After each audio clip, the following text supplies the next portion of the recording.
माझे नाव परमेश्वर दत्तात्रय माने. मी आज तुम्हाला विरोधार्थी शब्द सांगणार आहे. मी इयत्ता चौथी. फुलणे फुलवंजने,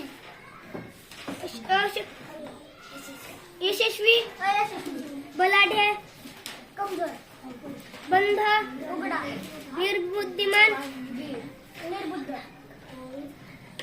बेशिस्त सावध,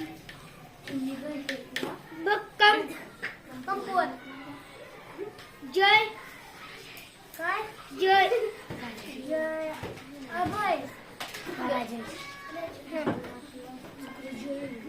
मग भय काय भय अभय, अभय आणि धैर्य, अभय,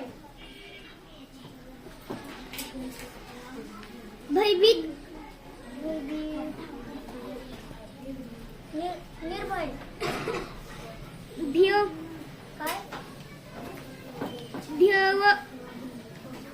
भव्य चिमुकले, पसाडा